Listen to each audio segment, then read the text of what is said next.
English എല്ലായിടത്തും English മയം.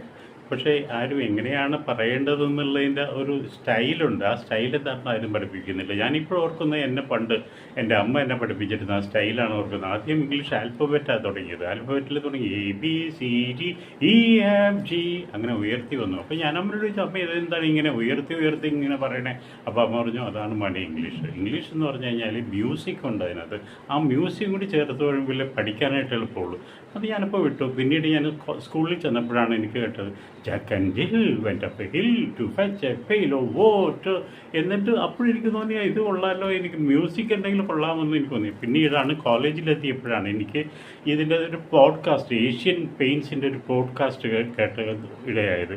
അപ്പോൾ ആ പോഡ്കാസ്റ്റിൽ പറയുന്നത് colors to suit, colors to brighten, colors to match every mood. Asian paints have them, and